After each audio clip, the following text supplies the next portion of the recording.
तो 1% अगर aggregate technical and commercial loss 1% reduce होता है तो India save 6,000 crore of rupees, 6,000 crore रुपए की सेविंग होती है। अगर आप 20% जो है अगर उसको आप खत्म कर दे, which is very difficult because of technical reasons, तो आप 6,000 इंटू 20 आप कर लीजिए।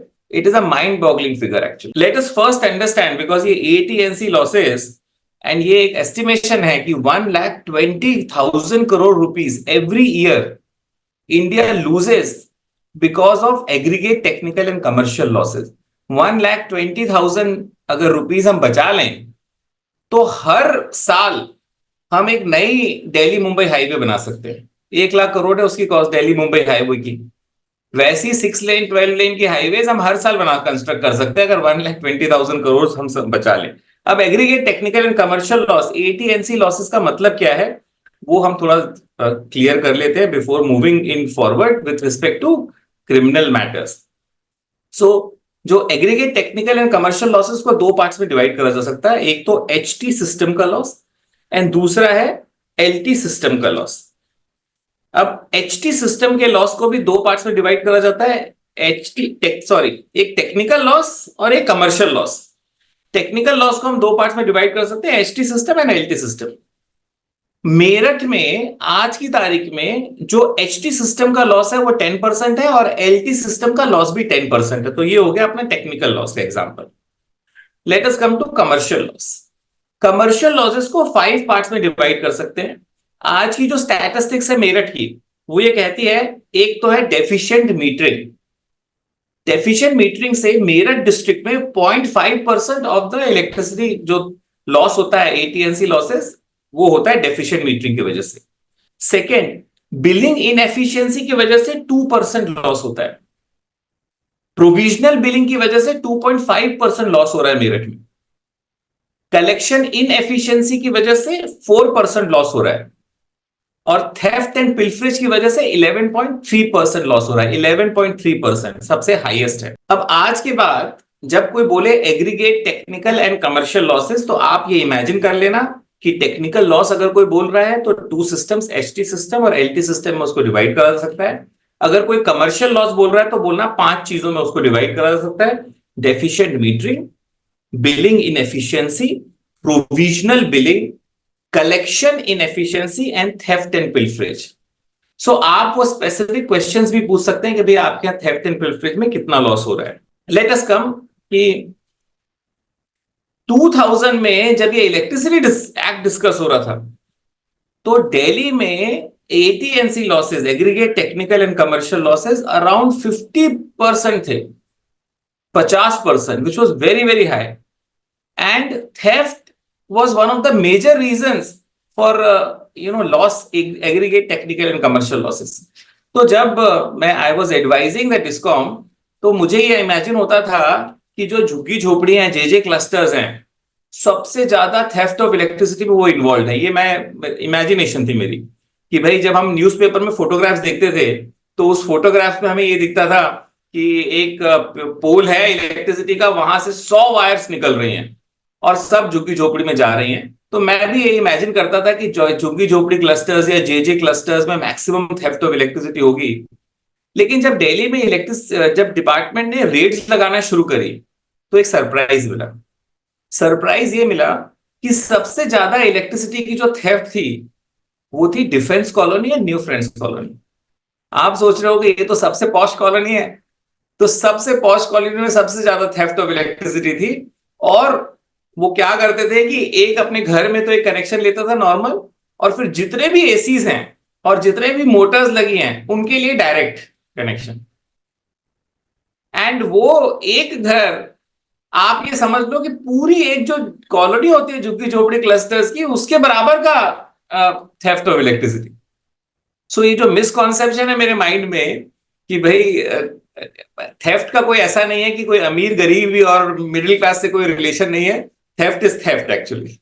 Okay, all right. अब क्रिमिनल ऑफेंस में, क्योंकि अब हम हाईएस्ट लेवल की बात कर रहे हैं, जो 7 लेवल ऑफ रिलेशनशिप की हमने डिस्कस करा है उसमें जो लेवल 7 है उसका हम डिस्कशन कर रहे हैं। तो सबसे इंपॉर्टेंट सेक्शन है सेक्शन 135। सो सेक्शन 135 अगर आप देखेंगे तो ऑलमोस्ट 2.5 पेजेस में सेक्शन 135 लिखा हुआ है इलेक्ट्रिसिटी एक्ट में, ठीक है। तो पूरा का पूरा सेक्शन तो मैं नहीं पढ़ूंगा, but let us read section 135, some extract of section 135.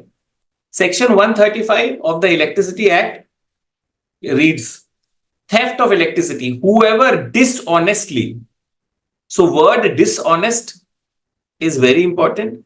Dishonest use of electricity.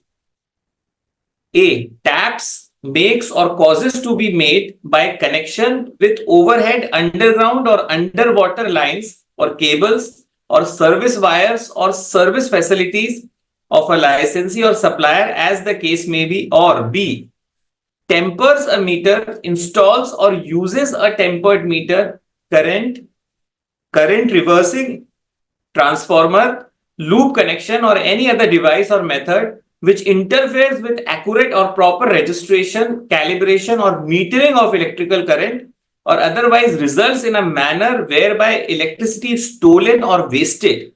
So wasted, if there is waste of electricity because of dishonest intention, then also it is theft of electricity.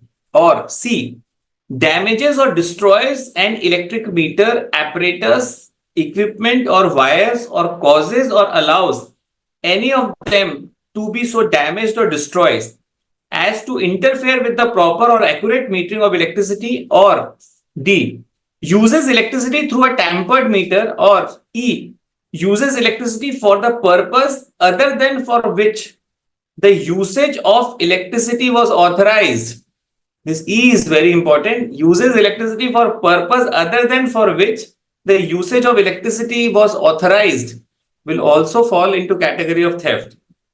So as to abstract or consume or use electricity shall be punishable with imprisonment for a term which may extend to 3 years or with fine or with both.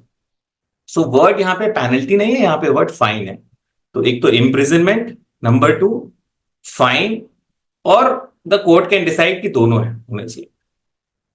अब इसमें levels बनाए गए हैं, levels provision में provide करे गए हैं. Provided that in a case where the load abstracted, consumed or used or attempted abstraction or attempted consumption or attempted use, 1, does not exceed 10 kilowatts, the fine imposed on first conviction shall not be less than 3 times the financial gains. So 3 times financial gain है. On account of such theft of electricity, and in the event of second or subsequent conviction, the fine imposed shall not be less than 6 times the financial gain on account of such theft of electricity. First time offense के लिए 3 times financial gain, second time offense के लिए it is 6 times the financial gain.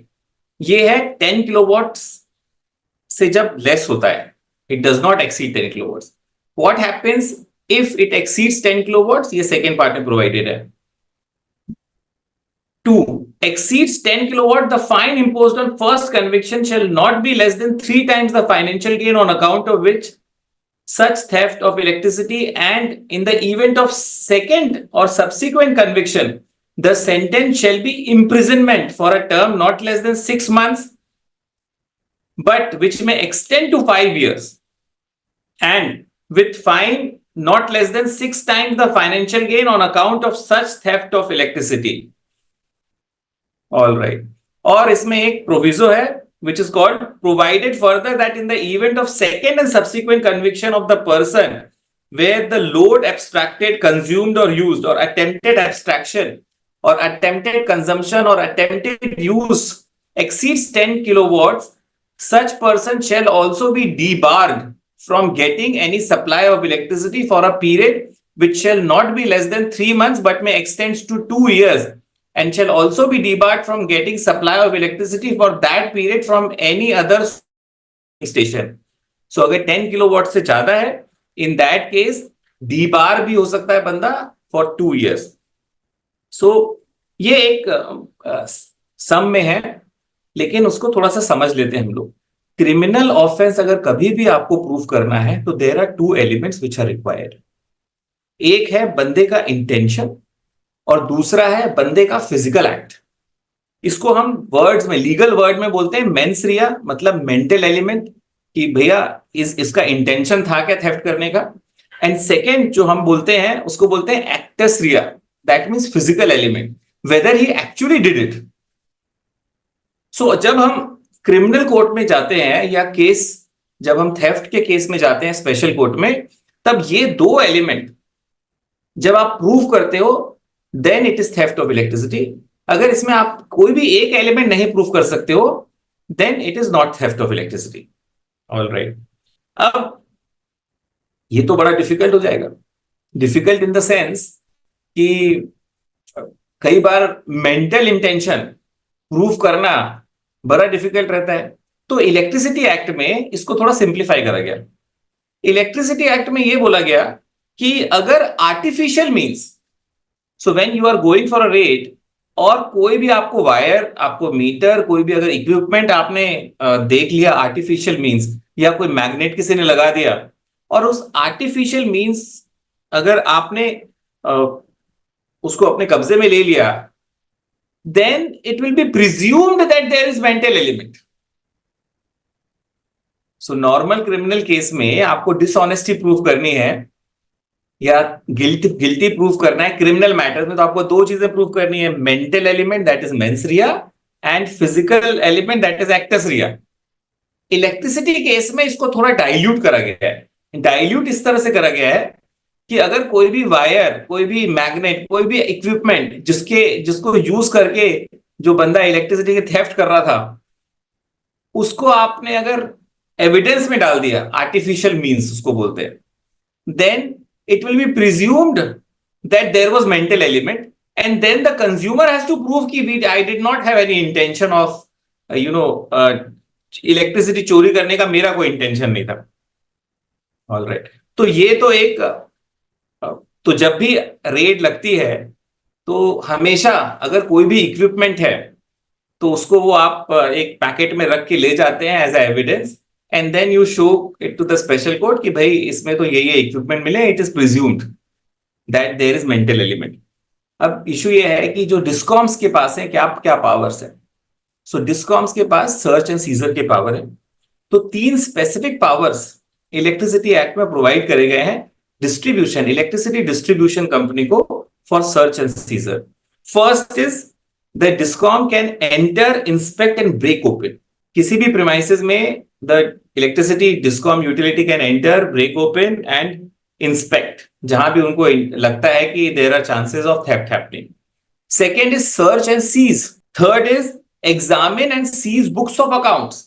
So search and seize में आप ये बोलोगे कि sir equipments आप सीज करोगे, okay it is okay, equipment तो सीज कर सकते हैं। थर्ड पावर जो है, जो बुक्स ऑफ अकाउंट है वो भी सीज कर सकते हैं, टू सी कि कितना प्रोडक्शन हुआ फैक्ट्री में, या कितना शॉप में कितना सामान बिका, जिससे कि एनालिसिस कर सके कि भाई इतना प्रोडक्शन हुआ है तो इसका मतलब इतनी इलेक्ट्रिसिटी यूज हुई होगी। अब क्वेश्चन ये आता है कि does a consumer has any rights. So answer is yes. Consumer के भी तीन राइट्स हैं। फर्स्ट राइट कंज्यूमर का है right to remain present during search. So जब भी सर्च हो रही है या आपके पास कोई फोन आता है कि सर्च हो रही है, tell them as per electricity act they have right to remain. So आप खुद वहां प्रेजेंट हो सकते हैं सर्च के टाइम में। आपको कहीं बाहर घर के जाने के लिए या फैक्ट्री के बाहर जाने के लिए या कहीं आपके एस्टैब्लिशमेंट के बाहर जाने की या गोडाउन के बाहर जाने की जरूरत नहीं है। ओपन सर्च है number one. Number two, right to receive list of things seized. So if anything is seized, whether it is books of account, whether it is any equipment, electrical equipment, the discom will write it down and give a receiving to you कि भाई ये सामान हमने लिया है, ये wire लिया है, ये कंडक्टर लिया है, ये मीटर लिया है, whatever XYZ ABCD, and they will give you a copy, counter copy. Third is domestic places not to be inspected at night. So if there is a domestic place, if somebody is living in that place, in that case रात में sunset और sunrise, sunrise के पहले sunset के बाद Reds नहीं लग सकते। लेकिन industrial, commercial and agriculture places में रेड्स लग सकती है रात में। So exception is provided only in case of domestic. अब एक इशू था 2003 में ये एक्ट बना थेफ्ट ऑफ इलेक्ट्रिसिटी सेक्शन 135, और ये स्ट्रॉन्ग प्रोविजंस बना दिए गए to contain theft of electricity, keeping in view aggregate technical and commercial loss, कुछ कुछ जगह पे जो 50% थे। लेकिन डिस्कॉम्स का ये कहना था कि सर आपने थेफ्ट के तो स्ट्रॉन्ग प्रोविजन बना दिए, हमने सबके against FIR police complaint file करके उनको गिल्टी भी प्रूफ करा दिया, लेकिन जब हमने उसको गिल्टी प्रूफ कराया गया, हमने तो कंज्यूमर अपना लूज कर दिया। Number 1, I have lost my consumer as a discom. Number 2, जो फाइन इंपोज करा गया, that fine is going to the consolidated fund of the state, it is not coming to discom, criminal offence है। तो problem ये थी discom की, distribution company की, कि भाई मेरे को क्या मिला? अच्छा वो जेल जाएगा तो ठीक है, वहां जेल चला जाएगा, ठीक है, मैंने तो अपना कंज्यूमर लूज कर दिया, मेरे को कुछ, मैंने पैसे भी अपने खर्च करे to engage advocate, to buy team went to do raid, उसने इंस्पेक्शन किया, और पूरा प्रोसिक्यूशन 3-4 साल केस चलाया गया स्पेशल कोर्ट में, उसमें भी मेरा लिटिगेशन एक्सपेंसेस हुए। अल्टीमेटली जब फाइन हुआ तो मुझे तो कुछ मिला नहीं, and I have lost also. भाई इलेक्ट्रिसिटी तो मेरी लूज हुई है ना। तो 2007 में जो सेकेंड अमेंडमेंट हुआ इलेक्ट्रिसिटी एक्ट में, उसमें एक प्रोविजन डाला गया, और वो प्रोविजन था with respect to civil liability by special court. तो इस प्रोविजन में यह प्रोवाइड करा गया सेक्शन 154(4) में कि भाई special courts shall also determine civil liability. तो इफेक्टिवली जो स्पेशल कोर्ट में जब केस चलता है, तो केस में क्रिमिनल लाइबिलिटी तो डिटरमाइन होती है, ये डिसाइड होता है कि कितना फाइन लगाना है या जेल टर्म होनी है कि नहीं होनी है। But then after the decision, civil liability, what amount of money has to be paid to the discom is also decided, and that amount is also specified. It cannot be more than 2 times of the tariff rate applicable for a period of 12 months. So जो civil liability होगी वो 12 महीने में into 2। अब एक चीज और भी थी, जो नॉर्मल कोर्ट्स थे उनके पास तो बहुत सारा क्रिमिनल मैटर्स था। सो अगर मैटर एब्डक्शन का आ रहा है, डेकॉइटी का आ रहा है, या मर्डर का आ रहा है, so obviously for criminal courts they are very sensitive matters and they have to be taken on priority. So अगर उनको प्रायोरिटी भी लेना है तो नॉर्मली 2001 के पहले या 2003 के पहले जो इलेक्ट्रिसिटी थेफ्ट के मैटर्स हैं, उनको उनकी लिस्टिंग ही लास्ट में होती थी, और उसमें तारीख पे तारीख लगती जाती थी। But keeping in view the fact that aggregate technical and commercial loss और loss due to theft was a important component to revive the sick industry, government ने बोला कि we will create special courts. So under electricity act special courts were designated, so state governments will designate special courts as electricity courts जो criminal matter, theft के matters देखेंगे। तो special court में जो जज बैठेगा, he will be additional district जज या सेशन जज के इक्विवेलेंट जज बैठेगा, and this will result in speedy trial. Actually special court में it will be a criminal court, appeal will go to the high court, क्योंकि सीआरपीसी में सारा प्रोविजन चल रहा है, and then appeal will go to the supreme court, criminal appeal अगर appeal करनी है तो ये प्रोसीजर है with respect to criminal dispute resolution and section 135। So hope I have answered the question.